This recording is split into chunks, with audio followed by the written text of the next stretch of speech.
하나님 말씀 봅니다. 로마서 1장 1절 2절만 읽겠습니다. 1, 2절. 예수 그리스도의 종 바울은 사도로 부르심을 받아 하나님의 복음을 위하여 택정함을 입었으니 이 복음은 하나님이 선지자들을 통하여 그의 아들에 관하여 성경에 미리 약속하신 것이라. 아멘. 2절 말씀에 보면 성경에 미리 약속하신 것이다. 미리 약속한 복음, 또 구약에 약속되고 기록된 복음, 또는 구약에 숨겨진 예수 그리스도라는 제목으로 말씀을 드리려고 합니다. 세상은 모든 것이 우연이고 그냥 어떻게 되다 보니까 생겼다, 그냥 뚝딱 만들어졌다, 이런 이야기들을 하지만 우주 창조, 세상의 모든 것들, 이런 것들에 대해서 성경은 분명하게 제시해 주십니다. 우주 창조, 하나님의 창조다. 그래서 성경은 우주의 기원에 대해서, 또 온 우주, 자연, 만물, 사람 창조에 대해서 설명해 주십니다. 이런 것들이 우연이 아닌 하나님의 철저한 계획하심 가운데 이루어졌다. 여러분, 하나님의 철저한 계획하심 가운데, 예정하심 가운데 이루어졌다. 이것을 믿음으로 받아들이면 한 사람 한 사람 소중하지 않는 사람이 하나도 없어요. 모두가 다 소중한 존재다. 이런 것이죠. 그래서 이 복음이라는 것도 복음, 기쁜 소식인데, 이 기쁜 소식이 왜 기쁜 소식인가? 하나님의 복음이기 때문에 그렇습니다. 하나님의 복음은 하나님이 철저하게 계획하시고 이루셨다.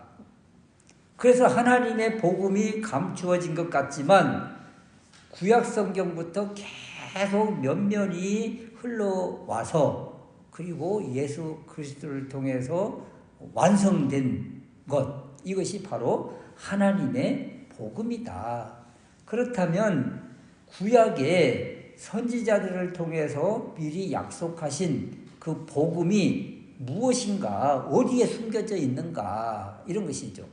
복음을 미리 성경에 약속해 놓으셨다고 하는데, 그렇다면 어디에 숨겨 놓으셨는가? 우리는 어디에서 복음을 발견할 수가 있겠는가? 첫 번째 생각할 수 있는 것은 원시복음이라는 말이 있습니다. 원시복음. 첫 번째 우리에게 주신 복음의 메시지인데, 창세기 3장 15절, 그러면 아담과 하와가 에덴 동산에서 잘 살다가 사탄의 시험을 받고, 그리고 하나님의 심판, 징계를 받을 때, 그때 복음이 그 안에 들어가 있는 거예요. 그래서 창세기 3장 15절 말씀에 보면, 내가 너로 여자와 원수가 되게 하고 내 후손도 여자의 후손과 원수가 되게 하리니 여자의 후손은 내 머리를 상하게 할 것이요. 여기 이 말씀이 바로 복음이라 하고 또 원시 복음이다, 이렇게 이야기를 해요. 이 말씀은 첫사람 아담과 하와가 원죄를 짓고 하나님께서 각각에게 죄를 심판하실 때, 그때 뱀에게 이 심판의 메시지를 주실 때, 주신 말씀이에요. 이 말씀에 보면 여자의 후손이 뱀의 머리를 상하게 한다. 여자의 후손이 뱀의 머리를 짓밟아 버린다. 이것이 복음이라는 거예요. 여자의 후손은 누구를 가리켜요? 먼 훗날, 창세기로 보면 먼 훗날 이 땅에 오실 메시아, 예수 그리스도, 그분을 통해서 이 뱀의 머리, 사탄의 머리를 짓이긴다는 것 아니겠어요? 그러니까 복음인 것이죠. 이 복음이 창세기부터 이렇게 숨겨져 있더라. 그래서 눈이 열리고 귀가 열린 사람들은 바로 이 창세기부터 복음을 이렇게 알고 접하게 되는 것이죠. 그래서 이처럼 복음은 어느 날 갑자기 등장한 새로운 뉴스가 아니라 하나님이 오래전부터 준비하신 구원의 기쁜 소식이다. 그래서 이 여자의 후손이 뱀의 머리를 짓이긴다는 것은 사탄을 물리치고 승리해 주신다는 그 약속이잖아요. 그럼 얼마나 감사한 일이에요. 그래서 우리에게 복음이다. 또 우리가 많이 들은 말씀 가운데 아브라함의 언약이라는 말이 있습니다. 아브라함의 언약. 이것도 역시 복음인데 창세기 12장, 15장, 17장에서 아브라함과 하나님 간의 계약이 이루어져요. 하나님과 아브라함과의 계약이 체결되는데 이 계약의 중심 내용은 무엇인가 하면 아브라함에게 너를 통해서 이 땅에 자손이 하늘의 별과 같이 바다의 모래같이 많아질 것이다. 이렇게 후손의 약속을 주십니다. 이것도 역시 하나님께서 주신 복음이에요. 또 너를 통해서 땅의 모든 족속이 복을 얻을 것이다. 아브라함을 통해서 땅의 모든 족속이 복을 얻는다. 결국은 누구를 통해서 이루어집니까? 예수 그리스도를 통해서 이루어지거든요. 예수님을 믿는 모든 사람에게는 구원의 복이 있을 것이고 땅의 복이 있을 것이고 이런 복에 대해서 약속해 주셨는데 아브라함에게 계약했던 약속 주셨던 이 복이 예수님을 통해서 이루어지는 거예요. 그러니까 아브라함 그 인생 가운데 하나님은 복음을 다 심겨 놓아 주셨다. 이런 것이죠. 또 모세 언약, 시내산 언약 이런 말이 있습니다. 모세 언약, 시내산 언약. 이것도 역시 복음인데 이 모세 언약, 시내산 언약의 핵심은 다른 것이 아니에요. 이스라엘 백성이 하나님의 소유가 되고 거룩한 백성이다. 이런 거예요. 너희들은 나의 소유가 되고 너희들은 나의 자녀가 되고 나는 너희의 아버지가 되고 너희는 나의 자녀가 된다. 하나님과의 관계성을 규정해 놓은 것이 바로 모세 언약, 시내산 언약이다. 그래서 모세 언약, 시내산 언약을 한마디로 말하면 또 시내산에서 받은 율법이잖아요. 율법. 그래서 하나님의 율법, 십계명, 성막과 제사제도 이런 제도를 통해서 언약 백성들, 하나님의 백성들은 이 말씀을 잘 준행해서 하나님의 백성답게 살아라. 순종하면 복을 받을 것이고 불순종하면 저주, 심판을 받을 것이다. 그런데 이들이 이 말씀을 제대로 준행을 했어요. 광야의 삶을 알잖아요. 다 넘어지고 또 하나님의 말씀을 범하고 하지 말라고 하는 우상을 섬기고 음행하고 그래서 결국 하나님께서 주신 이 언약이 깨뜨려진 거예요. 그래서 이 백성들을 이제 결국은 깨뜨릴 수밖에 없는데 하나님이 이 이스라엘 자손 하나님의 백성들을 긍휼히 여기사 새 언약을 주십니다. 새 언약. 그래서 네 번째 주신 언약이 새 언약인데 이것은 인간의 불순종으로 깨어진 옛 언약, 시내산 언약을 대신해서 이 새 언약을 주신 거예요. 예레미야 31장과 에스겔 36장에 새 언약은 무엇인가 하면 이제는 이 돌판에 새긴 것들을 이들이 지키지 못함으로 깨뜨려졌잖아요. 그래서 이제는 이 말씀을 마음판에 새기겠다. 마음에 새겨두겠다. 그래서 마음에 하나님께서 직접 말씀을 새겨주시겠다는 것. 이것이 바로 새 언약인 거예요. 또 에스겔 36장에도 새 영을 너희 속에 두고 새 마음을 너희에게 주되, 새 영, 새 마음을 우리 마음속에 주신다는 거예요. 우리 겉으로 드러난 이것 가지고는 도저히 감당을 못하는 이 백성들의 너를 불쌍히 여기사 하나님께서 이제는 마음속에다가 이제 마음 새 영을 주시고 말씀을 주시겠다. 그래서 이제 이 말씀을 잘 지킬 수 있도록 하나님이 이끌어 주셨다.